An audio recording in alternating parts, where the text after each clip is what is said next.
ผู้ฟังกำลังให้เกียรติรับฟังสถานีวิทยุเจียงใหม่มหานคร FM 107.25 เมกะเฮิรตซ์อันดับต่อจากนี้ไปเจิญอู้จ๋ากำเมืองกับดีเจคำเพชรเจ้า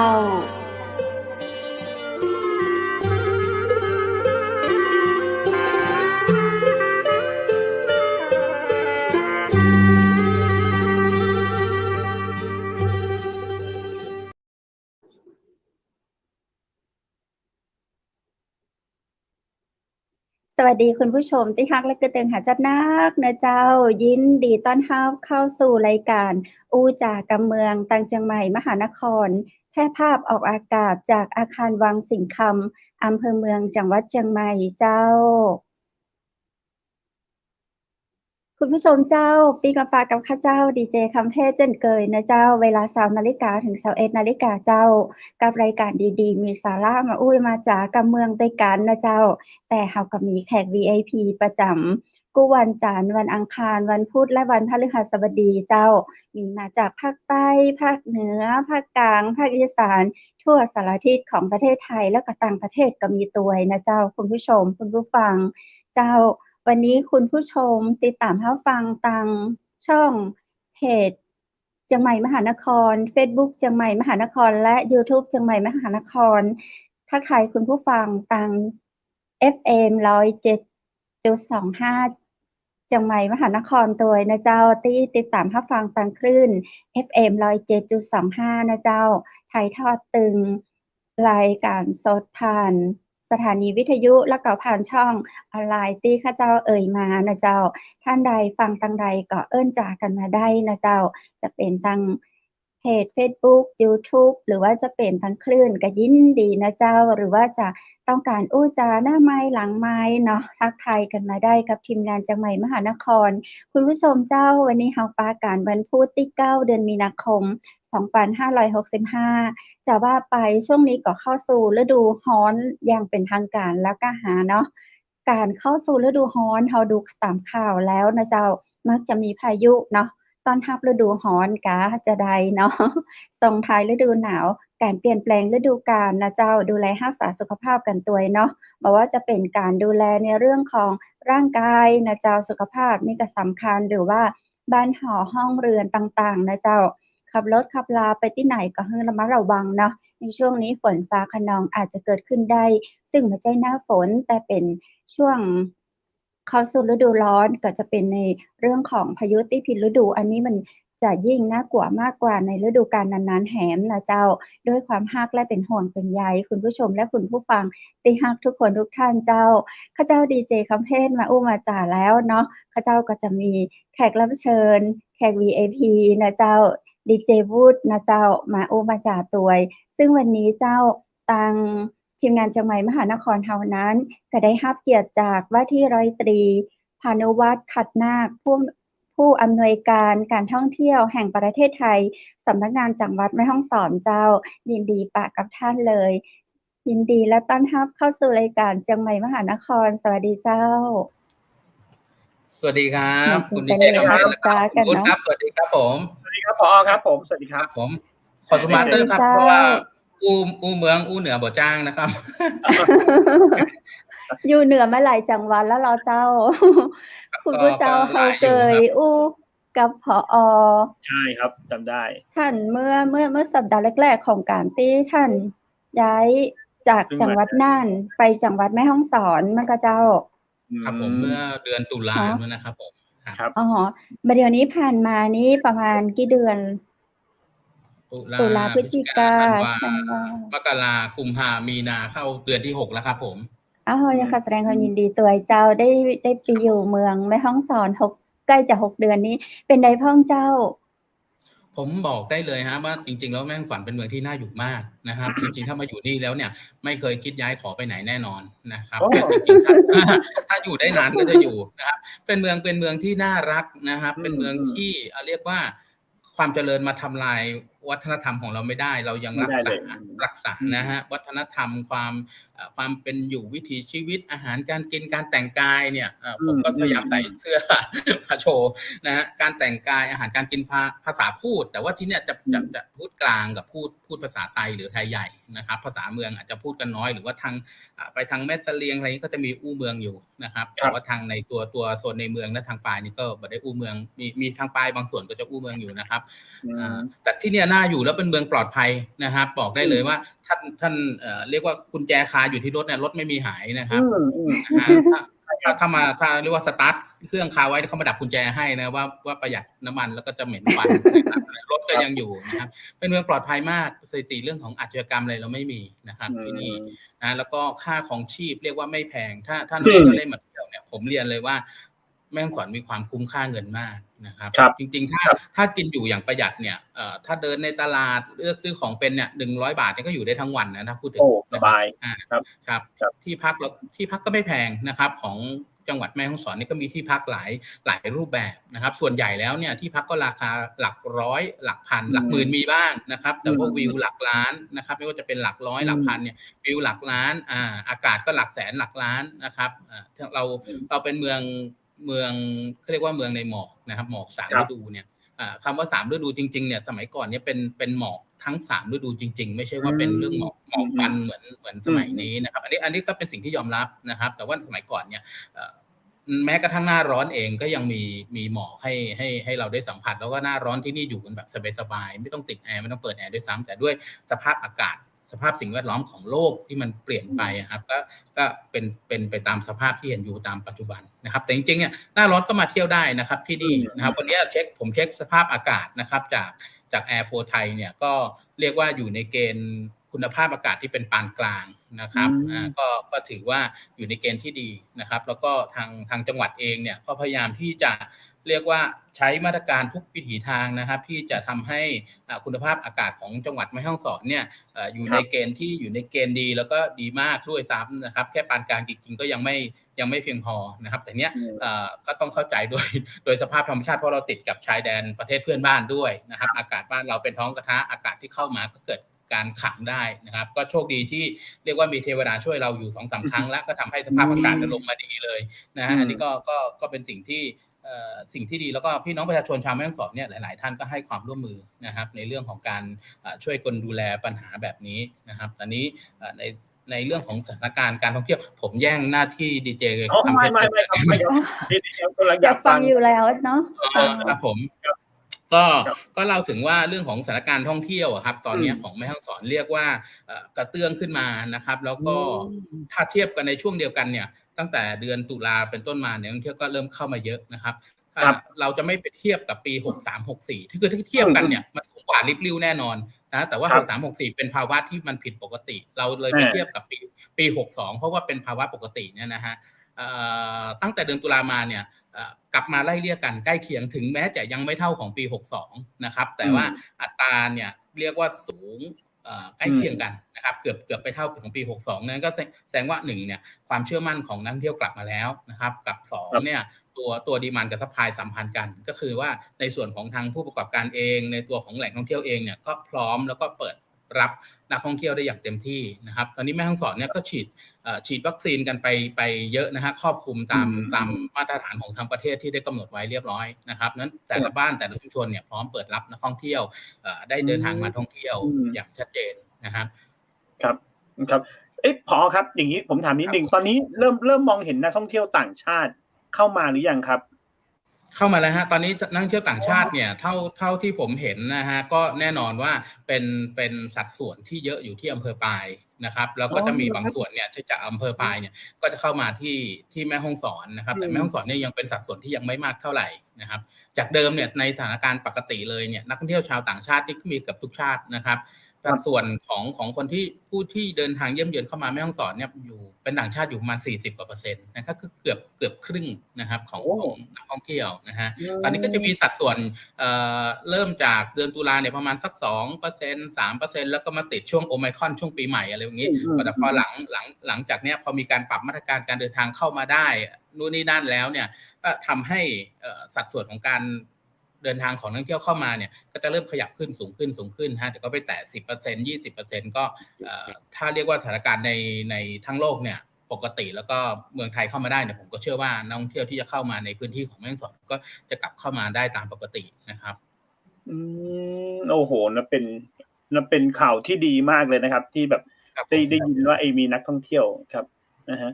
ครับแล้วอย่างนี้ครับพอครับเราตอนนี้เราเริ่มได้เห็นอย่างปลายเนี่ยเราเริ่มได้เห็นกลุ่มพวกแบบบิ๊กไบค์อะไรอย่างเงี้ยเขาขับกันขึ้นมากันหรือยังครับหลังจากที่หายไปนานจริงๆบิ๊กไบค์เนี่ยมาตั้งแต่ช่วงกันยายนตุลาแล้วนะฮะบิ๊กไบค์เนี่ยเข้ามาเที่ยวตลอดเพราะกลุ่มนี้เขาจะชอบเที่ยวช่วงฤดูหนาวนะครับช่วงฤดูหนาวแล้วก็ภายหลังจากช่วงปีใหม่ไปมกราก็จะมีมาบ้างปรับปลายแต่ว่าในช่วงตั้งแต่เดือนพฤศจิกาธันวามกราเนี่ยกลุ่มนี้เยอะมากนะขี่ขึ้นสวนลงไปแม่เสลียงขึ้นมานะฮะโดยเส้นทางเนี่ยไม่ใช่ 1,864 โค้งที่นักท่องเที่ยวเขาเที่ยวกันแล้วแต่เป็น 4,088 โค้งนะครับก็คือเรียกว่าใช่ฮะตั้งแต่แม่แตงนะฮะแต่ตั้งแต่แม่มาลัยมาเลยนะมาถึงอำเภอปายปางมะผ้าแม่ฮ่องสอนลงไปขุนยวมนะฮะแม่ลาน้อยแม่เสลียงศพเมยเนี่ย 4,088 โค้งนะครับก็เรียกว่าเป็นอะไรอ่ะเป็นประสบการณ์ใหม่นะครับเป็นประสบการณ์ที่นักท่องเที่ยวมาแล้วก็ชื่นชอบนะครับแต่ช่วงเนี้ยกลุ่มนักท่องเที่ยวที่เป็นบิ๊กไบค์ก็เบาลงนะครับเพราะว่าเป็นช่วงฤดูร้อนเขาอาจจะไม่ได้เที่ยวหรือว่าอาจจะเปลี่ยนพฤติกรรมนะครับโดยพฤติกรรมแล้วก็อาจจะไปเที่ยวทางถิ่นที่เป็นแหล่งน้ำหรือเป็นทะเลหรือเป็นอ่างเก็บน้ำขนาดใหญ่อะไรอย่างเงี้ยครับซึ่งของเราเนี่ยอาจจะมีข้อจำกัดในเรื่องนี้แต่เราก็จะพยายามหากิจกรรมมาขายในช่วงของฤดูร้อนนะครับอาจจะเป็นการท่องเที่ยวทางน้ำอะไรต่างๆเนี่ยปัญหาล่องแก่งก็จะล่องลำบากเพราะว่าน้ำตื้นลงนะเวลาพายไปก็จะติดเกาะแก่งเดี๋ยวเราก็พยายามจะดูว่าจะมีสินค้าตัวไหนที่มาทดแทนตรงนี้ได้ครับครับผมแล้วก็อย่างนี้ครับผอครับเท่าที่ผ่านมาเนี่ยหลังๆเนี่ยเราเห็นผมเห็นนะใน Facebook ผมเนี่ยอีกหนึ่งแหล่งท่องเที่ยวเลยที่แบบผมก็เคยไปมาแล้วนะแต่ผมเห็นอีกมุมแปลกๆของหมู่บ้านรักไทยเนี่ยผมเห็นเยอะมากเลยนะครับผอครับตอนนี้มีหมู่บ้านรักไทยเนี่ยคนไปเที่ยวแล้วถ่ายภาพเป็นมุมที่ผมไม่เคยเห็นเลยนะสวยๆทั้งนั้นเลยก็เลยจะถามผอต่างประเทศเลยต่างประเทศเลยครับเป็นไงบ้างครับตรงนี้หมู่บ้านรักไทยหรือหมู่บ้านรักไทยต้องนับเลยว่าปีนี้เป็นแม่เหล็กที่ดึงคนเข้ามาจังหวัดแม่ฮ่องสอนเลยนะฮะเป็นแม่เหล็กแล้วก็หมู่บ้านรักไทยนี่จะเป็นหมู่บ้านแรกๆที่ฉีดวัคซีนครบ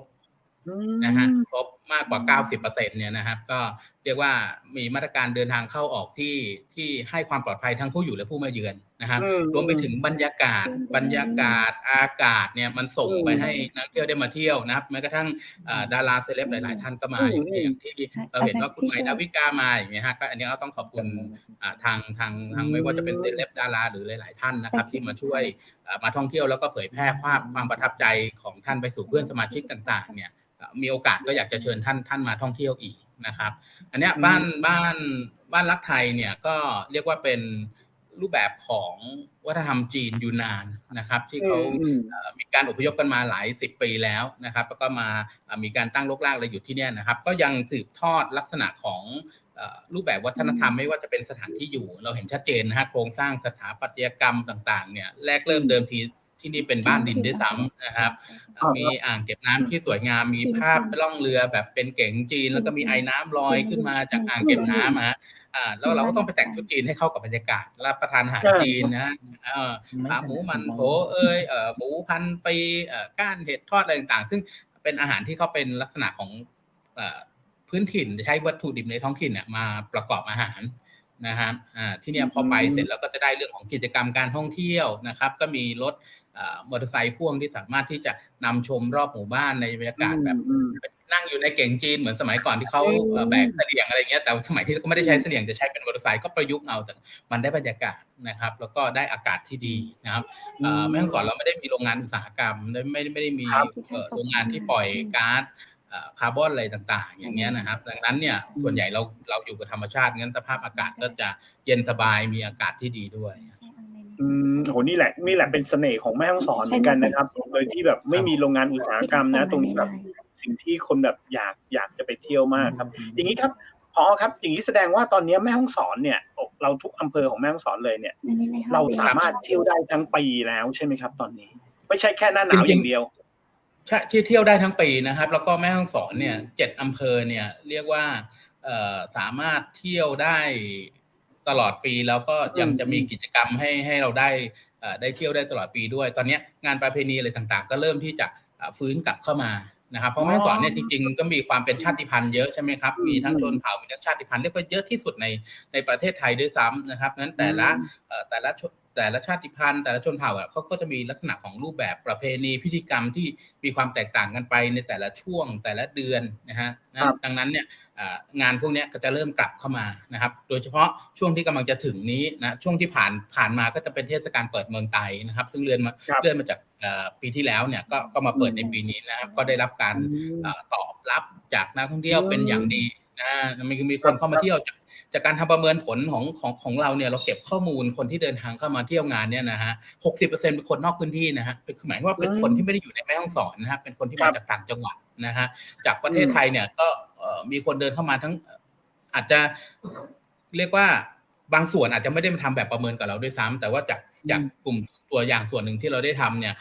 32จังหวัดเนี่ยเดินทางเข้ามาเที่ยวมาจากทุกภาคของประเทศไทยนะฮะแสดงว่าแม่ฮ่องสอนก็ยังอยู่เรียกว่ายังอยู่ในความสนใจของนักท่องเที่ยวนะครับที่จะเดินทางมาเที่ยวแล้วก็บางส่วนเนี่ยประมาณสัก 60% ก็จะเป็นนักท่องเที่ยวที่ว่าเป็นกลุ่มรีวิสิตหรือว่าเดินทางมาท่องเที่ยวซ้ำนะครับมาแล้วประทับใจก็เดินทางมาท่องเที่ยวอีกหรือว่าพาเพื่อนฝูงมาท่องเที่ยวอย่างเงี้ยครับอีกอย่างนึงคือเทศกาลงานประเพณีที่มันจะมาถึงเร็วๆนี้เนี่ยตั้งแต่ช่วงนี้เป็นต้นไปก็คือประเพณีปอยสั่งลองหรือบวชลูกแก้วใช่ไหมครับซึ่งทางชาวจังหวัดแม่ฮ่องสอนเนี่ยเขาชูประเพณีเนี้ยมากเพราะเนื่องจากว่าการบวชลูกแก้วหรือบวชเนรเนี่ยบวชตั้งแต่เด็กนะฮะที่เป็นเยาวชนเนี่ยเขาซึ่งเขาถือว่าเด็กหรือเยาวชนเนี่ยเป็นผู้ที่ยังมีความบริสุทธิ์ไร้เดียงสาเนี่ยอานิสงส์ของการได้บวชเนี่ยก็จะถือว่าเป็นคนที่ยังไม่มีกิเลสอะไรต่างๆนั้นอานิสงส์สูงมากนะครับแม่ฮ่องสอนก็เลยให้ความสำคัญของการบวชลูกแก้วนะครับซึ่งปีนี้ผมก็พยายามที่จะประสานกับหน่วยงานต่างๆให้ทีมงานเนี่ยได้ประสานกับทางชุมชนพื้นที่เนี่ยส่วนใหญ่ก็ยังมีความกังวลเรื่องของการแพร่ระบาดของโควิดอยู่เหมือนกันนะครับแล้วก็พยายามที่จะหารือกันว่าจะจัดงานกิจกรรมได้หรือไม่หรือจะจัดอย่างไรให้มีความปลอดภัยทั้งผู้ที่จะมาชมผู้ที่จะมาเรียกว่ามาบวชมาอะไรต่างๆนะครับอยากให้พิธีกรรมยังอยู่นะครับแล้วก็คนที่มาก็ได้รับความปลอดภัยด้วยซึ่งปีนี้ได้รับการติดต่อมาจากหลายๆแห่งนะครับรวมไปถึงสื่อมวลชนจากต่างประเทศด้วยเนี่ยก็สนใจที่จะเข้ามาทำสารคดีเกี่ยวกับเทศกาลนี้ด้วยนะครับโอ้โหนี่ครับโอ้โหครับผมนี่คือแสดงว่าเที่ยวได้ตอนนี้เนี่ยในเรื่องของการเที่ยวแม่ฮ่องสอนเนี่ยอยู่ที่ว่าคุณไปครั้งนี้เนี่ยคุณต้องกำหนดเลยว่าคุณจะเที่ยวที่ไหนอำเภอไหนใช่ไหมครับผมเพราะว่าถ้าโดยรวมๆแล้ว7อำเภอเนี่ยผมว่าถ้าใช้เวลาเก็บให้ครบทั้ง7อำเภอนี่ผมว่าน่าจะนานนะครับผอนานฮะจริงๆถ้ามาเที่ยวแม่ฮ่องสอนเนี่ยผมว่านะถ้าสมมติเดินทางมาจากทางภาคกลางเนี่ยคุณต้องมีวันเดินทางมาก็2วันละถ้าเกิดว่าไม่ได้นับเดินทางจากเครื่องบินนะฮะมา2วันกับ2วันแต่ว่าการอยู่เที่ยวจริงๆเนี่ยผมว่าวัน1หรือ2วันไม่เพียงพอนะฮะอาจจะต้องมีประมาณสัก 3-4 วันขึ้นไปจริงๆเนี่ย 3-4 วันก็ไม่ได้เที่ยวว่าได้ครบทุกที่เพียงแต่ว่าอาจจะได้ส่วนที่เป็นไฮไลท์ได้ส่วนที่ท่านจะได้รับประสบการณ์นะฮะกลับไปเพราะจริงๆแม่ฮ่องสอนสินค้าเสนอขายของเราเนี่ยแหล่งท่องเที่ยวทางธรรมชาติเรา60กว่าแห่งนะฮะมีแหล่งท่องเที่ยวที่เป็นทางด้านประวัติศาสตร์อีก30กว่าแห่งอันนี้คือที่พร้อมขายนะฮะที่ยังไม่พร้อมขายอีกเยอะนะครับแล้วยังมีงานเทศกาลงานประเพณีในรอบปีเนี่ย20กว่างานนะฮะนอกจากนี้ยังมีกิจกรรมในเชิงของพวกกีฬานะครับวิ่งเทรลอะไรต่างๆซึ่งผมอยู่มาตั้งแต่ตุลาพฤศจิกาเนี่ยเราก็ส่งเสริมสนับสนุนให้มีการจัดวิ่งเทรลมา 2-3 กิจกรรมละรวมไปถึงหน่วยงานอื่นๆเขาก็จัดด้วยเนี่ยคนจะชอบภูมิประเทศของแม่ฮ่องสอนมากนะครับเพราะว่า1มาวิ่งในช่วงของฤดูกาลที่อากาศกำลังดีแล้วเขาก็ไม่ได้เหนื่อยมากแล้วเขาก็ได้เห็นทะเลหมอกได้เห็นพันไม้สวยๆอะไรต่างๆภูมิประเทศก็ดีด้วยนะครับแล้วก็เป็นพื้นที่ที่เก็บสนามระดับนานาชาติได้ด้วยนะครับอันนี้ก็ถือว่าแม่ฮ่องสอนก็จะเป็นจุดขายในรูปแบบนี้ได้อีกอย่างหนึ่งนะครับทีนี้ตัวแหล่งท่องเที่ยวของแม่ฮ่องสอนเอง7อำเภอเนี่ยทางททท.เองก็ร่วมกับทางจังหวัดร่วมกับทางภาคเอกชนหอการค้าแล้วก็สมาคมธุรกิจท่องเที่ยวเนี่ยเรียกว่าเราก็ทำงานเป็นทีมนะครับเป็นทีมแม่ฮ่องสอนท่องเที่ยวเนี่ยนะครับก็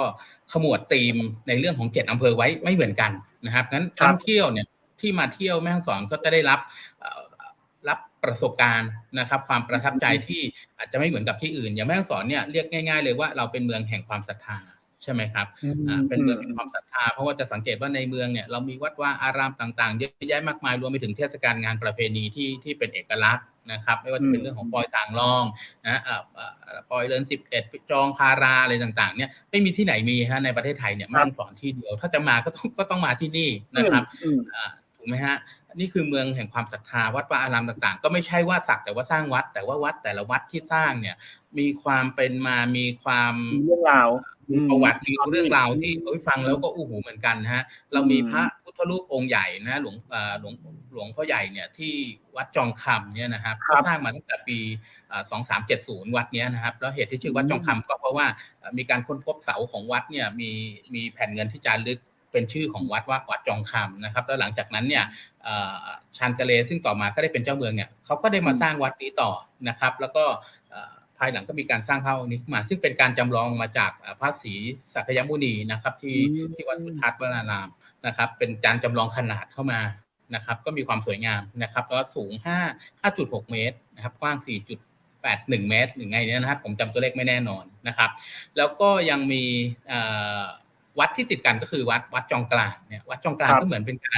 นการจำลองลักษณะของอะไรปราสาทพระราชวังของมาดาเลมาในรูปแบบนั้นนะฮะเห็นอย่างว่าเป็นหลังคาซ้อนกันหลายชั้นเนี่ยที่เขาเรียกว่าทรงปยาธาตุแบบเรือนยอดอย่างเงี้ยนะฮะที่จะเห็นชัดๆเลยเนี่ยวัดนี้ก็จะมีความสวยงามแบบเป็นการจำลองปราสาทราชวังแบบมันดาเลเนี่ยมานะครับแล้วก็นี้ก็มีพระศาลที่สร้างจากไม้ไผ่แล้วก็หวายนะครับมีการพระพุทธสีหิงพ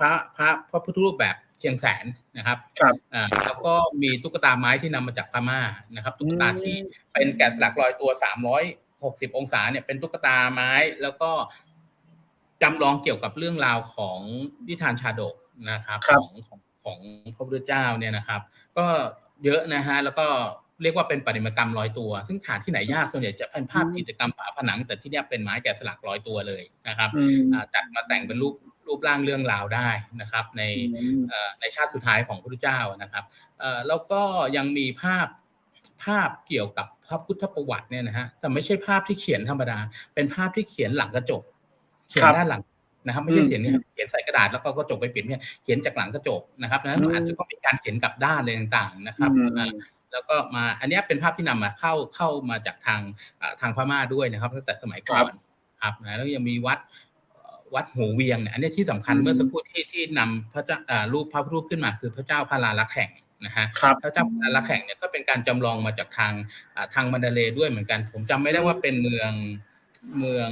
อะไรนะอมรปุระหรือยังไงเนี่ยนะฮะซึ่ง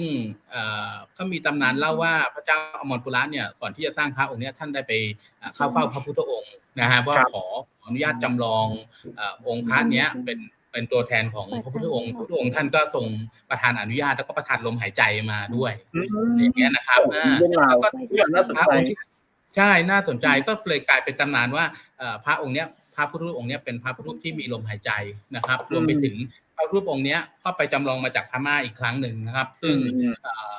จำลองมาเนี่ยแยกมาเป็น9ส่วนนะครับ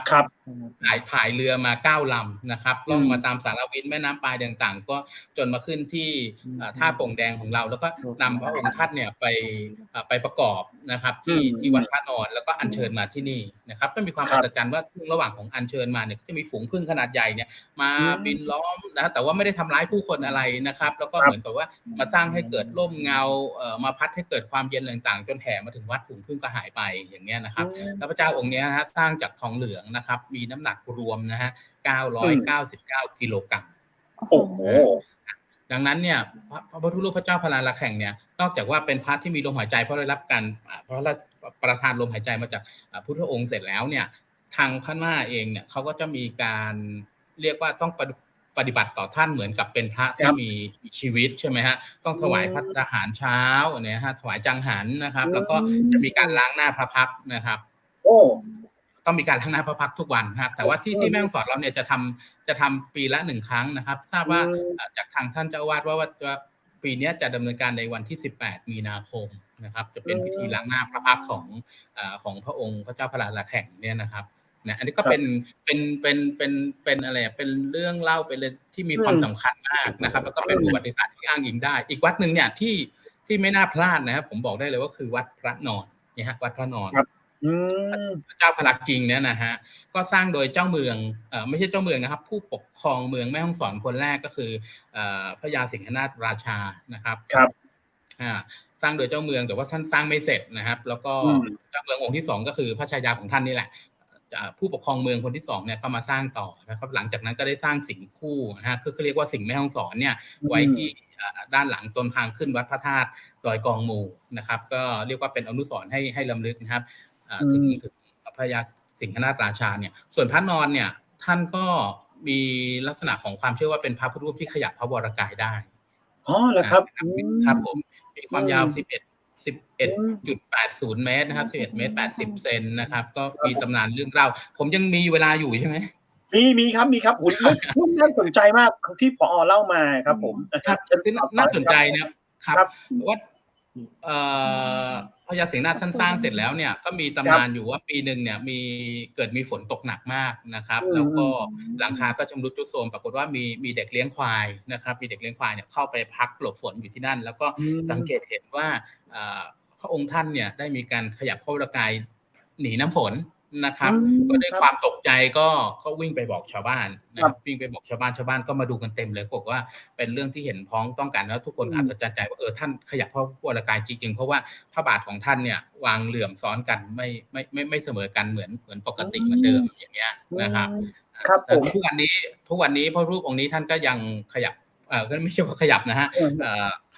พระอะไรพระบาทของท่านก็ยังวางเหลื่อมกันอยู่นะครับแล้วก็มีอีกเรื่องเล่าหนึ่งก็คือในช่วงของปีต่อมาเนี่ยไม่ใช่ปีต่อมาหลายปีต่อมานะครับก็เกิดว่ามีคนไปทำบุญไปกราบพระองค์ท่านแล้วก็เห็นว่าพระองค์ท่านเนี่ยมีน้ำพระเนตรไหลออกมานะครับหลังจากนั้นไม่นานเนี่ยประมาณสัก 5-6 เดือนก็เกิดสงครามโลกครั้งที่2ในปี2484โอ้โหเรื่องราวน่าสนใจแล้วก็ไม่ได้มีแค่นี้คือภายในวัดเนี่ยยังมีโบสถ์ที่สร้างด้วย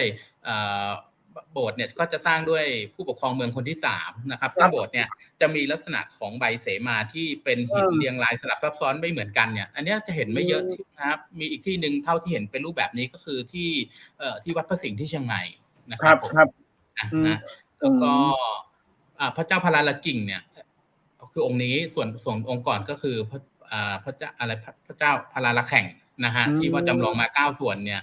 ในประเทศไทยเนี่ยรู้สึกมีจำลองมาอยู่ที่2ที่เองนะฮะคือที่วัดไทยวัฒนารามที่อำเภอแม่สอดจังหวัดตากกับที่วัดเวียงที่แม่ฮ่องสอนเนี่ยนะครับส่วนที่พม่าเนี่ยทราบว่าเขาจะมีอยู่ประมาณสัก5แห่งนะผมจำไม่ได้ว่ามีมันดาเลมีผมจำไม่ได้ละ5เมืองนะครับแต่ว่าเป็นสิ่งที่น่าสนใจอยู่นะครับแล้วก็ส่วนวัดพระนอนเนี่ยตรงไปทางซ้ายไปทางพระเกศของท่านเนี่ยจะมีห้องอยู่ห้องหนึ่งนะครับที่เป็นพิพิธภัณฑ์ของวัดเนี่ยวัดนี้ก็จะมีที่สะสมหรือว่าเป็นพิพิธภัณฑ์ท้องถิ่นที่เก็บรวบรวมเรื่องราวของใช้คัมภีร์ปั๊บษาอะไรต่างๆรวมไปถึงของใช้ในสมัยสงครามโลกของทหารญี่ปุ่นก็มีนะครับแล้วก็ที่สำคัญก็จะมีการจำลองพระเจ้า5พระองค์มานะครับพระเจ้า5พระองค์เนี่ยจำลองมาที5องค์เลยนะฮะล้อมกันแล้วก็มีเหมือนเป็นไข่อยู่ตรงกลางนะครับอันนี้ก็เข้าใจว่าองค์ที่เป็นไข่อยู่ตรงกลางก็น่าจะเป็นพระศรีอริยเมตไตรนะเพราะว่าท่านยังไม่ได้จุติหรือว่ายังไม่ได้มาประสูติอะไรเนี่ยก็เหมือนกับยังไม่มีรูปว่าอย่างนั้นนะครับจริงๆน่าสนใจนะครับเพราะเราไม่เคยเห็นการจำลองพระเจ้า5พระองค์แบบนี้มาก่อนนะครับเราจะเห็นแบบศิลปะที่สวยงามพระศรีอริยเมตไตรก็จะทรงเครื่องทรงเสื้อศิลาภรณ์อะไรสวยงามนะครับเหมือนแบบเป็นทรงกษัตริย์นะแต่นี่เป็นแบบเป็นรูปไข่กลมๆอะไรอย่างเงี้ยก็เป็นอีกแบบนึงแล้วก็ที่วัดนี้ก็จะมีพระบัวเข็มเยอะนะฮะที่ทางพม่าจะนิยมสร้างพระบัวเข็มซึ่งพระบัวเข็มก็ไม่ใช่พระอุปคุตนะครับเพราะว่าพระบัวเข็มนี่จะเป็นลักษณะของพระพุทธเจ้าส่วนพระอุปคุตเนี่ยจะเป็นอะไรเป็นพระมหาเป็นพระที่ยังมีชีวิตฮะ อารมณ์แบบนี้ส่วนที่วัดเนี่ยทำไมมาเยอะเพราะว่าสมัยก่อนที่ทางพม่าเนี่ยเขาอพยพเข้ามาอยู่ที่แม่ฮ่องสอนเนี่ยปรากฏว่าเขาก็หอบทรัพย์สินเงินทองหอบทรัพย์สมบัติอะไรที่เขามีเนี่ยส่วนใหญ่ทุกบ้านเขาก็จะมีพระนะพระบัวเข็มเนี่ยนะครับพอมาถึงเนี่ยก็เกิดภาวะแล้งแค้นยากจนก็เลยนำพระเนี่ยมาถวายที่วัดนะครับแล้วก็ขอแลกเป็นทรัพย์สินแลกเป็นเงินทองแลกเป็นอาหารกลับไปใช้จ่ายไปประกอบอาชีพวัดก็เลยมีพระบัวเข็มเยอะมากที่นี่นะครับครับโอ้พอครับอย่างเงี้ยที่ผอเล่าให้ผมฟังเนี่ยสมมุติว่าผมเป็นนักท่องเที่ยวจากกรุงเทพไปเลยนะครับผมอยากรู้เรื่องราวเนี้ยอยากรู้เรื่องราวที่ผอไปเนี่ยในการเดินทางถึงแม่ฮ่องสอนก่อนเลยเนี่ยผมจะไปหาเรื่องราวอย่างเงี้ยก่อนที่ผมจะเวลาอย่างเวลาผมเที่ยวนะครับอันนี้แชร์ข้อมูลส่วนตัวสมมติว่าเวลาผมไปเที่ยวเนี่ยผมก็จะไปหาข้อมูลอย่างเงี้ยที่ก่อนที่เราจะเดินทางไปที่ต่างๆครับผมข้อมูลตรงนี้เนี่ยถ้าเป็นนักท่องเที่ยวผอช่วยขยายความให้หน่อยนักท่องเที่ยวจะไปหาได้ฟังได้จากที่ไหนครับผมติดต่อผมเป็นไกด์ก็ได้ครับคิดไม่แพงไม่ใช่นะไม่ใช่ผมพูดเล่นคืออย่างนี้ฮะเราก็มีการร่วมกับทางสมาคมธุรกิจท่องเที่ยวแม่ฮ่องสอนนะฮะท่านนายกพานุเดชชัยสกุลแล้วก็ทางชมรมมัคคุเทศชมรมนักเล่าเรื่องของแม่ฮ่องสอนเนี่ยก็จะรับทราบเรื่องราวเหล่านี้ดีชมรมเรียกว่าเป็นชมรมมัคคุเทศละกันนะครับเขาก็เป็นนักเล่าเรื่องของแม่ฮ่องสอนเนี่ยสามารถพาท่านนั่งรถรางไปเที่ยวตามเส้นทางต่างๆก็ได้หรือว่าสามารถที่จะเชิญทางกลุ่มมัคคุเทศก์เนี่ยไปให้ข้อมูลไปบรรยายไปอะไรอย่างนี้ก็ได้นะครับที่จะให้ความรู้กับทางกลุ่มนักท่องเที่ยวต่างๆนะฮะที่ทางแม่ฮ่องสอนก็ยินดีนะครับแต่อาจจะต้องมีค่าใช้จ่ายบ้างนะครับครับโอ้โหถ้าได้เรื่องราวอย่างที่ผอ.บอกเนี่ยผมว่าคุ้มค่าแหละครับผมนะครับผมเพราะว่าเรื่องราวพวกนี้มันเป็นอะไรที่จริงแล้วแม่ฮ่องสอนเป็นเมืองที่มีเสน่ห์มากครับแต่จริงมันถ้าอย่างที่บอกถ้านักท่องเที่ยวหลังๆเนี่ยครับผอ.เราจะให้ความสำคัญเนี่ยคือแบบเราไปเนี่ยเราอยากรู้เรื่องราวของเขาเราอยากรู้เรื่องราวของณที่ตรงนั้นไม่ใช่แบบไปแค่ถ่ายรูปธรรมดาแล้วก็มาโพสต์กันเงี้ยโอ้โหยิ่งถ้ามีเรื่องราวที่นี่แบบได้ฟังข้อมูลอย่างที่ผอ.แล้วผมว่าวันนึงเนี่ยเอาตรงๆเลยแค่เที่ยวในตัวเมืองแม่ฮ่องสอนเนี่ยผมว่า3วันก็ไม่จบใช่ฮะแล้วก็จริงไม่ได้มีแค่นี้ยังมีอีกหลายวัดอีกหลายที่นะครับไม่ได้แค่อำเภอเมืองด้วยนะฮะยังไม่ได้ลงไปทางขุนจวมอีกอะไรอีกนะอย่างขุนจวมเนี่ยก็จะเป็นเรียกว่าเป็นดินแดนแห่งอาทิตย์อุทัยหรือว่าเป็นแลนด์ออฟเดอะไรซิ่งซันอย่างขุนจวมเนี่ยก็อย่างที่ทราบว่าเป็นพื้นที่ที่เป็นประวัติศาสตร์ของสงครามโลกครั้งที่2ใช่ไหมครับที่ญี่ปุ่นใช้เส้นทางตรงนี้เดินทับขึ้นมาแม้กระทั่งเส้นทางที่เข้าสู่จังหวัดเส้นทาง108ที่มาจากทางอะไรนะอำเภออะไรนะก่อนที่จะถึงฮอดมาฮอดแล้วก็มาแม่เสลียงเนี่ยนะฮะเส้นเนี้ยก็สร้างโดยเส้นทางสงครามโลกนะครับแล้วก็เส้น1095นะครับจากทางแม่มาลัยมาปลายมาเนี้ยก็จะเป็นเส้นทางในสายประวัติศาสตร์สงครามโลกด้วยเช่นกันนะครับน่าสนใจมากนะครับบางประเทศเองก็น่าสนใจตัวนี้ดังระดับโลกเป็นอะไรอ่ะเป็นแหล่งที่ระดับ world class ไปแล้วนะครับเพราะว่าเรามีหลักฐานทางด้านประวัติศาสตร์นะครับยุคก่อนประวัติศาสตร์ด้วยซ้ำนะครับ 32,000 กว่าปีนะครับกระจายอยู่ตามทั่วต่างๆของถ้ำที่อยู่ในปางมะพร้าวไม่ว่าจะเป็นถ้ำเมลาน้อยนะถ้ำผีแมนอะไรต่างๆเนี่ยนะฮะมีการค้นพบหลักฐานเกี่ยวกับโครงกระดูกมนุษย์โบราณนะครับแล้วก็แต่ละยุคแต่ละสมัยเนี่ยก็จะมีการประกอบพิธีกรรมมาไม่เหมือนกันมีพิธีกรรมการฝังศพมีพิธีการเรื่องของการใช้ลูกปัดหินใช้หินมาเป็นในยุคที่มาเป็นหินกระเทาะหรือต่างๆแล้วก็มีการเลี้ยงสัตว์แล้วก็มีการใช้เครื่องมือล่าสัตว์ด้วยอะไรอย่างเงี้ยนะครับอันนี้ก็น่าสนใจในส่วนเป็นยุคหินยุคก่อนประวัติศาสตร์ใช่ไหมครับผมเป็นยุคก่อนประวัติศาสตร์ที่มนุษย์ยังดำรงชีพด้วยการอยู่ในถ้ำยังล่าสัตว์ยังประดิษฐ์ขวานหินอะไรอย่างนี้อยู่ใช่ไหมครับก็คือแม่ฮ่องสอนก็มีแหล่งท่องเที่ยวอย่างนี้ด้วยเหมือนกันมีครับมีแล้วก็มีหลักฐานให้เห็นชัดด้วยแล้วก็เมื่อไม่นานมาเนี้ยทางมหาวิทยาลัยศิลปากรเนี่ยก็ได้มามีทีมมาลงมาทำงานวิจัยให้ข้อมูลเพิ่มขึ้นไปนี่เนี่ยก็ได้รับความสนใจนะครับพอเผยแพร่ออกไปเนี่ยจากทั่วโลกเขาก็สนใจแล้วก็อยากที่จะมาดูกับตรงนี้ด้วยนะครับแต่ว่าบังเอิญเนี่ยโดยธรรมชาติหรือพฤติกรรมท่องเที่ยวชาวไทยยังไม่ค่อยอินกับอะไรกับเรื่องพวกนี้นะครับแต่ว่าต้องรอให้ข้อมูลเนี่ยตกผลึกก่อนนะครับเดี๋ยวพอมาเรียงร้อยแล้วเนี่ยผมว่ามีการสื่อสารออกมาแล้วหรือมีนักเล่าเรื่องที่ดีผมว่าเรื่องตรงนี้น่าสนใจมาก นะครับนี่คือปางมาผ้านะครับส่วนอำเภอปายเนี่ยก็บอกได้เลยว่าเป็นเมืองแห่งความร่วมสมัยหรือว่าเป็น contemporary town นะครับไม่ว่าจะร่วมสมัยในเชิงของวิถีชีวิตอาหารการกินธรรมชาติเรื่องราวต่างๆรวมไปถึงเรื่องของงานอาร์ตงานศิลปะอะไรอย่างเงี้ยฮะเงินปายก็แน่นอนนะเป็นภาพลักษณ์ที่หลายๆท่านตราตรึงใจแล้วก็อยากจะมานะครับมาลื้อฟื้นการท่องเที่ยวแบบวานๆเป็นเสน่ห์วานๆอะไรอย่างเงี้ยฮะที่เมืองปายเนี่ยเหมาะสมมากนะครับแล้วก็มีทรัพยากรที่หลากหลายเยอะแล้วก็เราวางตำแหน่งของปายเนี่ยจะเป็นเมืองที่เรียกว่า workation ก็คือคนที่สามารถมาทำงานอยู่ได้นะครับหนีโควิดมาเลยมาทำงานอยู่กับเราเนี่ยเป็นเดือนเนี่ยค่าใช้จ่ายไม่ได้แพงแล้วท่านบางวันทำงานกลางคืนบางวันทำงานกลางวันเนี่ยเรามีอินเทอร์เน็ตให้ท่านใช้นะครับกลางวันเนี่ยบางครั้งหรือเย็นๆเนี่ยนะฮะหรือตอนเช้าเนี่ยออกไปวิ่งไปออกกำลังกายบางวันไปนอนแช่น้ำร้อนใช่ไหมน้ำพุร้อนเรามีนะครับไปชมทะเลหมอกตอนเช้าไปถ่ายรูปพระอาทิตย์ตกดินอะไรต่างๆเนี่ยสามารถที่จะอยู่ในพื้นที่เราอยู่ได้ยาวเพราะว่ามีหลายคนที่เข้ามาแล้วนะครับโดยเฉพาะกลุ่มที่เราเรียกว่าเป็นกลุ่มดิจิทัลโนแมดคือกลุ่มคนทำงานไลฟ์ออฟฟิศนะครับปัจจุบันเนี่ยเยอะมากขึ้นนะครับแล้วอย่างบางคนเนี่ยเขาทำงานเขารับจ็อบตรงนี้ทีรับเงิน5 เหรียญ10 เหรียญรับตรงนี้ทีไปรับตรงนั้นทีคือไม่ได้รับไปงานโปรเจกต์ใหญ่ๆอะไรเยอะมากแต่ทำงานหลายอย่างนะครับในที่เดียวได้เนี่ยแล้วอย่างมีบางกลุ่มอย่างเช่นคนที่เขาทำงานเป็นเบื้องหลังอย่างเช่นผมขออนุญาตยกตัวอย่างนะฮะอย่างเช่นพวกไลน์แมนแกร็บฟู้ดอะไรต่างๆพวกเนี้ยคนที่เขาทำงานเบื้องหลังเขาทำงานอยู่คอมพิวเตอร์เนี่ยเขาไม่จำเป็นต้องอยู่ที่บ้านหรืออยู่ที่ออฟฟิศเขาสามารถที่จะเดินทางมาอยู่ตรงนี้ได้แล้วเขาสามารถแก้ปัญหาหรือทำงานหน้างานให้กับองค์กรได้ซึ่งมีค่าใช้จ่ายถูกกว่าที่เขาทำงานที่ทำงานด้วยซ้ำอันนี้เราก็เลยวางตำแหน่งของปายเนี่ยจะเป็นเรียกว่าเป็นสถานที่ workation หรือว่า work from ปายนะครับอันนี้คือเอกลักษณ์ของปายเลยนะผมว่านะว่าเป็นค่อนข้างสะดวกฮะใช่แล้วบางที่เนี่ยบางรีสอร์ทเขามีทุกอย่างครบนั่งอยู่ในห้องทีมงานก็ยังเห็นวิวสวยๆอะไรอย่างเงี้ยนะฮะเบื่อก็มีมอเตอร์ไซค์ให้คุณขับไปเที่ยวในเมืองได้นะเย็นๆก็จะมีรถพาไปส่งถนนคนเดินอะไรอย่างเงี้ยก็ได้สบายนะครับร้านกาแฟอะไรก็เรียกว่าค่ำดูดาวเช้าดูหมอกก็ได้นะฮะที่ปายเนี่ยอันนี้เขาเหมาะหลายๆที่นะครับส่วนแม่ลาน้อยเองจริงๆเนี่ยก็จะเป็นเรื่องของความเขาเรียกอะไรแหล่งท่องเที่ยวที่ยังไม่ได้พัฒนาอยู่เยอะนะครับแต่ว่ามีศักยภาพนะครับเราก็เรียกว่าเป็นธีมของความงดงามที่ซ่อนอยู่หรือเป็น hidden gem นะครับส่วนสารวินเนี่ยสวยจริงหลายคนรู้ไปเที่ยวได้แต่ว่ามันยังไม่ครบทั้งหมดนะครับยังไม่ได้ทั่วในส่วนของสารวินเพราะว่าอาจจะมีปัญหาอันนี้เรียนตามตรงว่าพื้นที่ชายแดนประเทศเพื่อนบ้านของเราเนี่ยเขายังมีความไม่สงบเกิดขึ้นมันก็เลยอาจจะยังไม่ได้เที่ยวอะไรได้เต็มที่ในตรงโซนตรงนั้นนะครับก็เรียกว่าอาจจะเป็น secret of สารวินไปก่อนไหมเป็นความลับของสารวินนะครับเที่ยวได้บางจุดยังเปิดเผยไม่หมดแย้มไม่หมดอะไรอย่างเงี้ย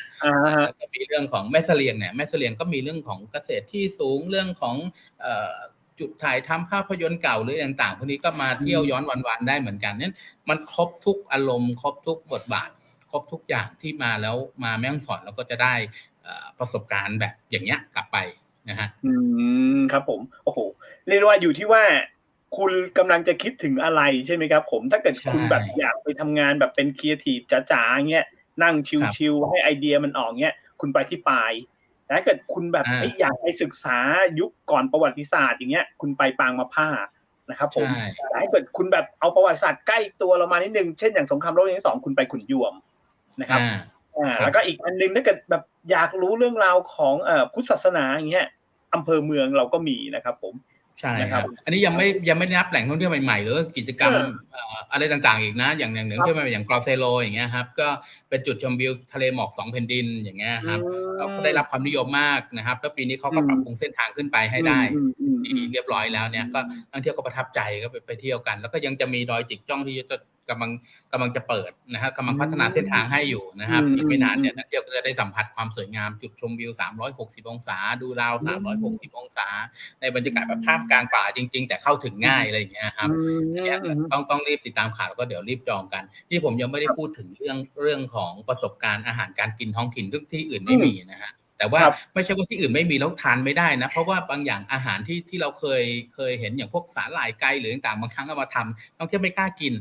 นะครับเพราะว่าด้วยสีด้วยลักษณะของอะไรอย่างงี้ใช่ไหมฮะเรานึกภาพออกเนาะอะไรเงี้ยเวลาไปทำตำเตาไปอะไรอย่างเงี้ยมันเละๆสีดำๆน่ะอันเนี้ยนั่นคือไม่กล้ากิน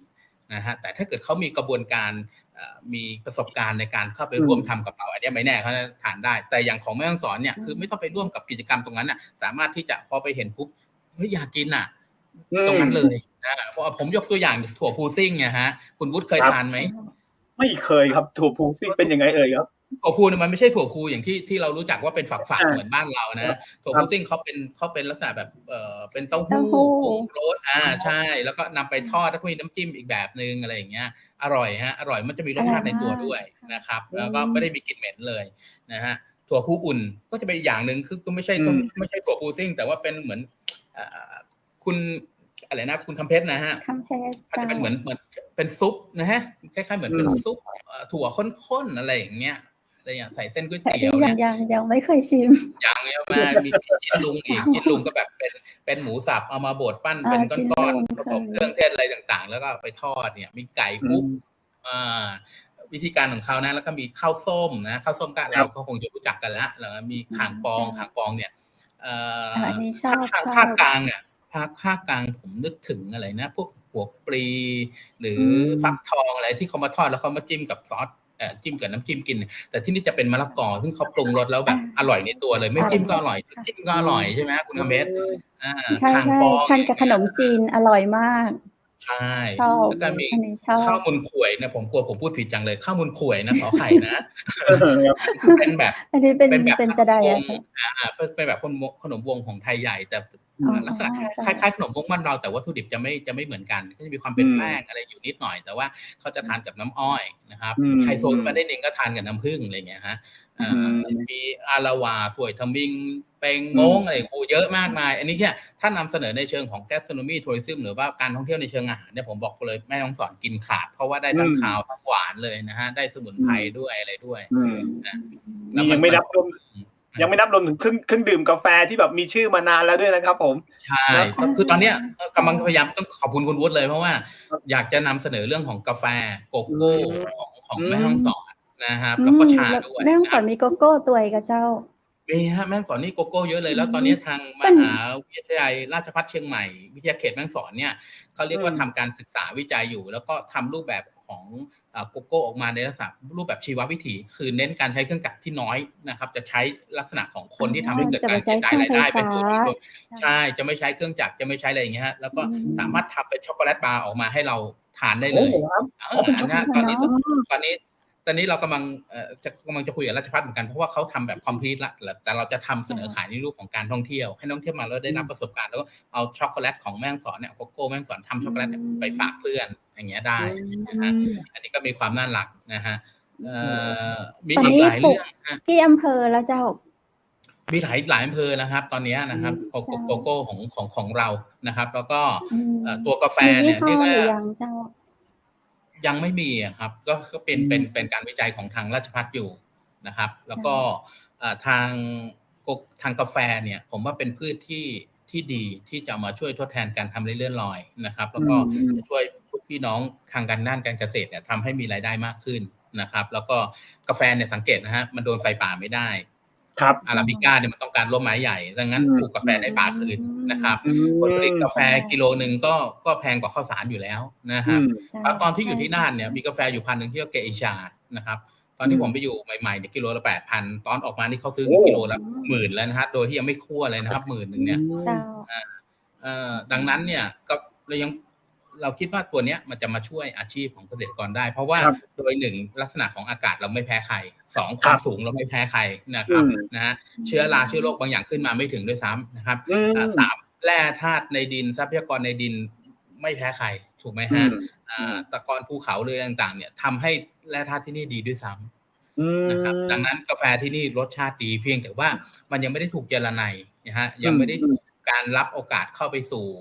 เวทีใหญ่ๆหรือการประกวดอะไรใหญ่ๆต่างๆเนี่ยตรงนี้ผมว่าถ้าผลักดันดีๆเนี่ยผมว่าจริงๆแม่ฮ่องสอนกาแฟแม่ฮ่องสอนน่าจะขึ้นเป็นเบอร์ต้นๆของประเทศได้ซ้ำโอ้ผมว่าระดับโลกได้เลยแหละครับผมนะอันนี้เราต้องมองไกลถึงแบบระดับโลกเลยครับใช่ครับและอันนี้เมื่อกี้เราคุยกันมาหลายเรื่องแล้วครับผอ.ครับอีกอันนึงที่เราลืมไม่ได้เลยของแม่ฮ่องสอนเนี่ยเรื่องของการที่แบบนักท่องเที่ยวบางคนที่แบบต้องการไปดูแลสุขภาพอย่างเงี้ยครับผมเราก็มีซัพพอร์ตเขาใช่ไหมครับผมมีฮะก็จริงๆแล้วเนี่ย มันมีหลายรูปแบบนะครับในการในเรื่องของการท่องเที่ยวเชิงสุขภาพเนี่ยอาหารก็เป็นตัวหนึ่งที่เข้าไปซัพพอร์ตในเรื่องของการท่องเที่ยวเชิงสุขภาพด้วยนะครับรวมไปถึงเอาเท่าว่าตรงๆเลยเนี่ย Health and Wellness หรือว่าสปาอะไรต่างๆเนี่ยก็มีรองรับนะครับแล้วเราเรียกว่าเรามีวัตถุดิบที่ดีที่สุด1 ใน 3ของโลกนะเรามีภูโคลนภูโคลนเนี่ยเป็นภูโคลนภูเขาไฟซึ่งติด1 ใน 3ของโลกเลยนะครับมันจำได้ว่ามันจะมีทะเลสาบเดดซีแล้วก็มีอะไรอีกแห่งหนึ่งแต่ผมจดไว้แต่ผมจำไม่ได้นะครับของเราเป็น1 ใน 3เรียกว่าอันดับ3ของโลกเนี่ยนั้นถ้าไปที่อื่นไม่ได้มาตรงนี้นะครับในเรื่องของผิวพรรณในเรื่องของอะไรต่างๆนะครับเขามีโปรดักต์ที่ทำเสนอขายด้วยหรือว่าเราจะไปใช้บริการในพื้นที่ด้วยนอกจากนี้มีเรื่องของสปาตลอดทั้งปีเลยก็เจ้าพอมีตลอดทั้งปีครับแล้วก็ของสปาอย่างสัปายะสปาที่ปลายอย่างเงี้ยครับอันนี้ก็จะเป็นลักษณะของเพื่อสุขภาพได้หลายรูปแบบเอาโลมาเทอราปีอะไรต่างๆนะฮะไปแล้วก็สวยอย่างเงี้ยครับสุขภาพดีด้วยนะฮะเหมือนคุณพี่เนี่ยสุขภาพดีด้วยครับผมนั้นในเชิงสุขภาพเนี่ยของทางแม่ฮ่องสอนเนี่ยค่อนข้างที่จะมีสินค้าที่รองรับได้หลายตัวนะอันนี้ต้องขอบคุณทางหน่วยงานทั้งเกษตรทางสหกรณ์ทางพาณิชย์ทางพัฒนาชุมชนเนี่ยก็พยายามช่วยสานต่อให้กับทางพี่น้องประชาชนในพื้นที่เนี่ยทำเรื่องของพืชผักปลอดภัยพืชผักปลอดสารพิษอะไรต่างๆพวกนี้นะครับแล้วก็ที่นี่ถูกด้วยนะฮะที่อื่นอย่างผักกาดแก้ว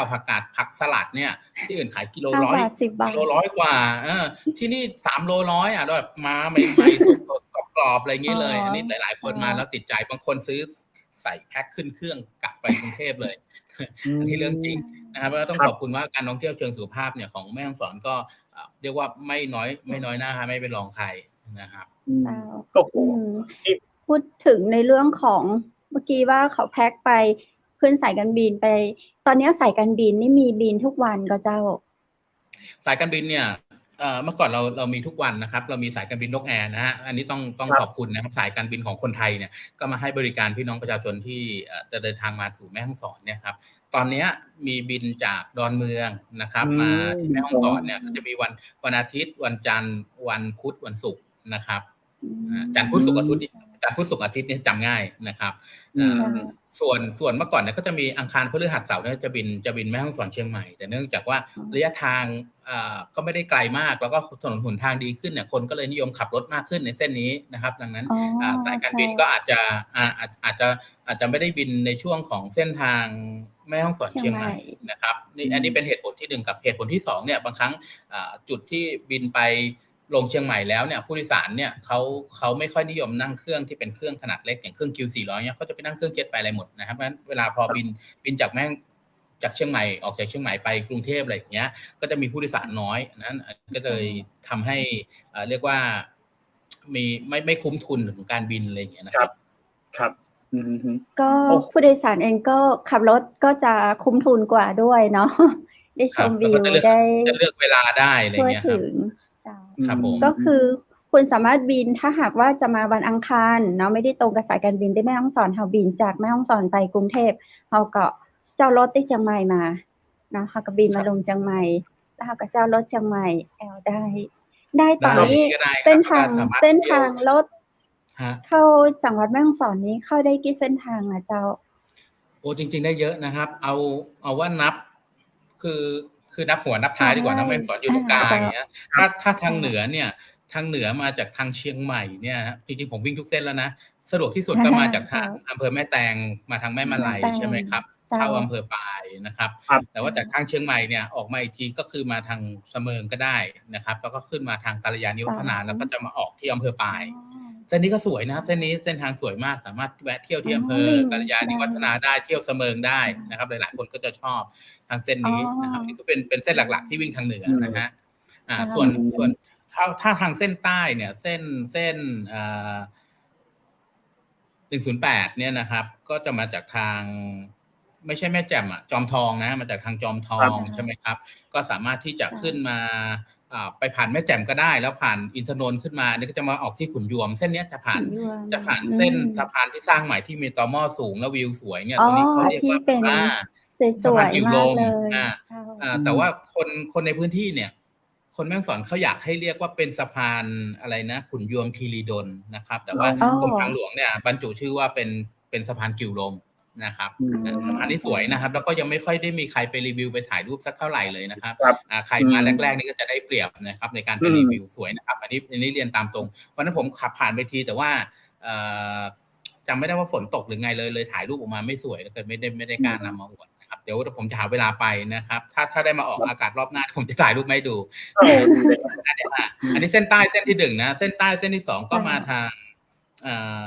งเมื่อกี้นะครับแต่ว่าเราไม่ได้ตัดเข้าทางแม่แจ่มไม่ได้ตัดมาทางดอยอินทนนท์นะเราขึ้นมาเลยผ่านอำเภอฮอดนะครับขึ้นมาก็จะมาเข้าแม่เสลียงนะครับส่วนทางใต้ก็จะมาอีกเส้นหนึ่งคือมาจากนู่นเลยมาจากแม่สอดมาจากแม่สอดแม่ละมาดท่าสองยางเนี่ยเส้นนี้เรียกว่าเป็นเส้นทางสามแม่นะครับจะมาถึงแม่เสลียงเนี่ยนะครับอันนี้เส้นทางใต้ก็จะมาได้3เส้นทางเหนือก็จะมา2เส้นไอ้คือเส้นหลักนะครับอีกเส้นหนึ่งที่เป็นทางแต่ว่าเส้นทางเหนือจริงๆมีอีกเส้นหนึ่งที่อ้อมไปทางตะวันตกนิดนึงเขาจะไปออกทางอะไรทางข้างบนนะฮะจากอำเภอปายขึ้นไปจะไปทะลุที่ไหนนะเวียงแหงนะไปเวียงแหงได้นะแต่ว่าครับใช่แต่ว่าทางยังไม่ได้ใช่ผิวยังไม่ได้ลาดยางหรือว่าถ้าเป็นเส้นทางรถกระบะอะไรเงี้ยไปได้ครับผมถ้าใครชอบแบบบุกเบิกก็ไปเส้นทางที่6ใช่ครับแต่ถ้าเป็นเส้นทางปกติก็ไม่ต้องห่วงนะครับผมร้านกาแฟข้างทางมีให้คุณพักผ่อนได้แน่นอนก่อนที่จะเข้าถึงแม่ฮ่องสอนนะเส้นทางนะครับผมนี่ฟังจากผอ.แล้วนะครับผมอันนี้ผมถามอีกคำถามนึงความพร้อมของไม่ว่าจะเป็นเอกชนนะครับโรงแรมร้านอาหารสถานที่ท่องเที่ยวหรือว่าทุกๆอย่างของแม่ฮ่องสอนเนี่ยตอนนี้มีความพร้อมผอ.ช่วยยืนยันความพร้อมหน่อยครับในการที่จะรองรับนักท่องเที่ยวที่ผมว่าแน่นอนเนี่ยมาแน่นอนเยอะแน่ๆครับปีนี้ความพร้อมผมว่าก็คือ 100% ของพร้อมเนี่ยพร้อมอยู่แล้วนะแต่ว่าผู้ประกอบการที่กลับมาดำเนินธุรกิจในปีนี้มีเพิ่มมากขึ้นจากปี64นะกลับมาใกล้เคียงสมมติว่าจากเดิมเคยมีผู้ประกอบการ100แห่งเนี่ยในปีนี้ขึ้นมา90กว่าแห่งละก็เกือบ 100% แล้วท่านที่กลับมารีโนเวทกิจการอะไรต่างๆนะครับแต่ว่าบางท่านเนี่ยที่เขาไม่ได้กลับมาเพราะว่าเขามีธุรกิจอื่นที่ต้องไปดูแลอะไรอย่างเงี้ยฮะก็ยังไม่ได้พร้อมเท่าที่เราเช็คข้อมูลแบบนี้นะครับแต่ส่วนใหญ่พร้อมกลับมาดำเนินการเต็มที่ละส่วนคนเดินอะไรก็มีมาเรียบร้อยนะครับกลับเข้ามาเหมือนเดิมแล้วอย่างที่ปลายอะไรก็โอเคนะครับกิจกรรมการท่องเที่ยวก็กลับมานะกิจกรรมเนี่ยอย่างที่ผมบอกว่ามันมีอีกเยอะนะฮะอย่างเช่นเดินป่ามีทัวร์เดินป่านะครับมีเรื่องของเทรคกิ้งเดินป่ามีรถ ATV มีเดินอะไรโรยตัวหน้าผาอะไรต่างๆเนี่ยนะกิจกรรมที่นี่ค่อนข้างจะมีเยอะนะฮะค่อนข้างจะมีเยอะแล้วก็อนาคตเนี่ยทางปลายถ้าเกิดขยายสนามบินได้เนี่ยก็อาจจะมีสายการบินต่างๆเนี่ยที่จะมาลงเพราะตอนนี้สนามบินที่ปลายเนี่ยรันเวย์เขาสั้นอยู่นะครับแต่ว่าเดี๋ยวทางสมาคมท่องเที่ยวปลายเนี่ยเขาอาจจะมีการที่จะขอขยับให้มันมีการขยายสนามบินเพื่อให้สายการบินเนี่ยลงได้นะครับแล้วก็สายการบินเอกชนที่เป็นเครื่องบินขนาดเล็กหรือว่าคนที่มีเครื่องบินส่วนตัวเนี่ยก็ให้ความสนใจที่อยากจะมากับตรงนี้ด้วยนะครับผมคิดว่าอนาคตเนี่ยครับผมในช่วงสุดท้ายของรายการแล้วเจ้าเขาจะอยากถ้านักท่องเที่ยวฟังมาเกือบ1ชั่วโมงตรงเนี้ยเจ้าสนใจเจ้าจะติดต่อในเรื่องของการท่องเที่ยวการมา7อำเภอของจังหวัดแม่ฮ่องสอนเนี่ยเจ้าจะสามารถติดต่อผอ.หรือว่าทางททท.ได้ก็เจ้าก็ติดต่อผมก็ได้นะครับเฟซบุ๊กผมก็มีแล้วก็เอาจริงๆเนี่ย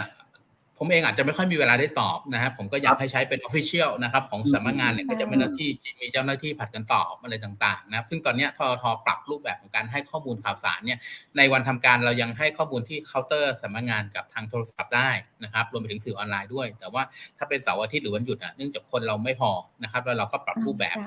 อะไรต่างๆให้สอดคล้องกับสถานการณ์ด้วยเนี่ยเสาร์อาทิตย์ก็อาจจะเป็นให้ข้อมูลผ่านทางออนไลน์ตอนนี้สื่อหลักที่ใช้ก็เป็นเรื่องของ Facebook อยู่นะครับ Facebook Pageครับเป็นภาษาอังกฤษนะครับ TAT แม่ฮ่องสอนหรือว่าท่านพิมพ์ภาษาไทยเดี๋ยวก็เสิร์ชเจอนะครับททแม่ฮ่องสอนนะฮะก็สามารถสอบถามข้อมูลได้นะครับกับตรงนี้แล้วก็เดี๋ยวอนาคตเราอาจจะเปลี่ยนปรับรูปแบบไม่ใช่ว่าปรับคือเพิ่มรูปแบบอาจจะเป็น LINE Official Account อะไรอย่างเงี้ยนะฮะแต่ว่าเราต้องดูหลายๆปัจจัยด้วยนะครับซึ่งตอนนี้พยายามที่จะทำให้เป็นรูปแบบของออนไลน์แล้วให้สะดวกกับนักท่องเที่ยวมากที่สุดนะครับในการหาข้อมูลทำอะไรต่างๆแล้วเราพยายามที่จะทำเรียกว่าสร้างเป็นเมนูประสบการณ์การท่องเที่ยวออกมาให้ลูกค้าสามารถเลือกเอาไปท่องเที่ยวได้เลยอะไรเงี้ยฮะโอ้โหนี่ครับคนรุ่นใหม่รายการ เชียงใหม่มหานครเราก็ต้องขอบพระคุณท่านผอ.ททท.จังหวัดแม่ฮ่องสอนเจ้านักนะเจ้า ครับผม หวังเป็นอย่างยิ่งว่าโอกาสหน้าท่านจะมาอู้มาจ่ายให้เราฟังแหมนะเจ้า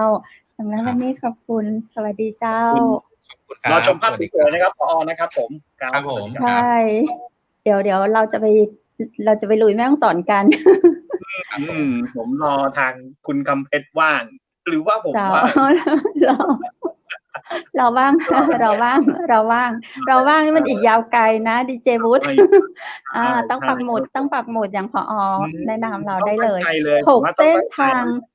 ที่ผอ.แนะนำการเดินทางก็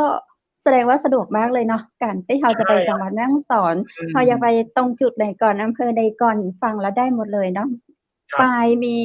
มี2แล้วก็จะเพิ่มแหม1เป็น3จุดโอ้โห แล้วก็ ดิเจวุฒิได้เคยไปที่เส้นทางแล้วเจ้า6เส้นทางนี้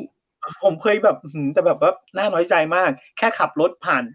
นแค่นั้นเองเพื่อที่เข้าตัวเมืองแม่ฮ่องสอนเสร็จพอขากลับก็ขับรถลงก็ผ่านแม่เสลียงแค่นั้นเองอาจจะก็คือเคยเข้ามาเส้นเดียวคือเส้นปลายแล้วก็ออกเส้นแม่เสลียงออกแม่เสลียงใช่ก็เคยผ่านงั้นก็เคยผ่านอยู่2จุดจาก6จุดที่ผอ.แนะนำเพชรก็มากกว่าดีเจวุฒิไปแค่จุดเดียวเองเพิ่มจุดแม่สอดมาแม่เสลียงเพิ่มมา3จุดอีก3จุดนี่ยังไม่เคยจะต้องไปที่ผอ.บอกครับผมเวลาถ้าเราจะเที่ยวครับเราลองศึกษาก่อนที่จะไปเที่ยวแล้วเราจะเที่ยวแบบจะได้ไม่เสียเวลาเราจะได้มีเวลาให้กับอย่างน้อยเข้าไปที่ท่องเที่ยวแม่ฮ่องสอนก่อนนิดนึงว่า3 วันนี้เราจะอยู่เราจะอยู่ในตัวเมืองอะไรกินอะไรยังไงตรงไหนเนาะผมว่าเจ้าหน้าที่ยินดีถึงแม้โอเคเมื่อกี้อย่างที่ผอ.บอกคนอาจจะน้อยแต่ผมว่าเจ้าหน้าที่เขายินดีที่จะบอกครับผมและเจ้าหน้าที่ยินดีที่แบบว่าแหมบอกแบบยิ้มแย้มแจ่มใสแล้วก็แนะนำให้คุณได้เที่ยวแบบได้ครบรถจริงๆนะครับตอนนี้อยู่ที่ว่าคุณอยากแม่ฮ่องสอนเนี่ยคุณอยากเที่ยวแบบไหนคุณได้หมดเลยเนาะใช่เจ้าท่านใดที่แบบว่าอยากแอลเนาะอยากคือเฮาปาไปแอลจังหวัดไหนก็แจ้งมาก็ได้เนอะเจ้าสนใจคือตั้งทีมงานจังหวัดมหานครแนะนำจังหวัดไหนน่าแอลน่าสนใจก็ติดต่อได้ที่ทีมงานจังหวัดมหานครเนาะในวันนี้หมดเวลาของเรา2คนและทีมงานก็ขอบคุณสปอนเซอร์ใจดีนะเจ้าข้าเจ้าขอกราบขอบพระคุณพระอาจารย์รัตนยาโนจากพุทธอุทยานสวนบุรณะรักธรรมตำบลแม่แลมอำเภอแม่ริมจังหวัดเชียงใหม่เจ้าซึ่งท่านใดสนใจอยากจะเรียนสมาธิเนาะก็สามารถติดต่อท่านได้นะเจ้าท่านฝึกสมาธิเนาะแล้วขอบคุณทางโรงแรมแม่เสลียงเวียงงามนะเจ้าเปิดบริการตลอด24 ชั่วโมงเจ้า0536214444เจ้าครับผมและผมก็ขอบคุณนะครับสุขภาพดีอย่าลืมนะครับน้ำผึ้งสารวินนะครับโทรได้ที่เบอร์0826166889เลือกน้ำผึ้งเลือกสิ่งที่ดีให้เข้ากับตัวเองนะครับต้องเลือกน้ำผึ้งที่โรงงานผลิตที่ได้มาตรฐานนะครับรับรองความปลอดภัยแล้วก็มีเครื่องหมายมก.ชัดเจนเนาะใช่เจ้าพระเจ้าก็ขอบคุณเสื้อพิธีกรในวันนี้ตัวนะเจ้าจากร้านผ้าพื้นเมืองชุดไทยใหญ่ท่านใดสนใจก็โทรถามได้นะเจ้าสั่งซื้อก็ได้ที่0897739789เจ้าเปิ้นบริการให้เจ้าแล้วก็ขายปลีกขายส่งทั่วไทยตัวเจ้าสุดท้ายขอบคุณคุณผู้ชมที่ฮักทุกคนทุกท่านเลยนะเจ้าในวันพรุ่งนี้ปีกับปากับข้าเจ้าดีเจคำเพชรและดีเจวูดทีมงานจังใหม่มหานครใหม่นะเจ้าสำหรับวันนี้ขอคุณผู้ชมทุกคนทุกท่านและคุณผู้ฟังนอนหลับฝันดีราตรีสวัสดิ์เจ้าสวัสดีครับ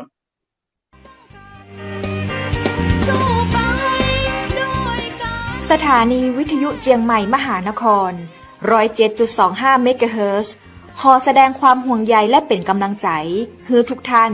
ในช่วงการระบาดของโรคโควิด -19 ในครั้งนี้เพื่อลดความเสี่ยงควรสวมหน้ากากอนามัยทุกครั้งล้างมือเป็นประจำขอให้อยู่ที่บ้านให้นักที่สุดด้วยความปรารถนาดีจากหมู่เฮาเจ้าเจียงใหม่มหานครสนับสนุนโดยกาแฟโกแม็กคอฟฟี่และโรงแรมแม่เสรียงเวียงงามโทร 0536214444 และ 081422 595 2883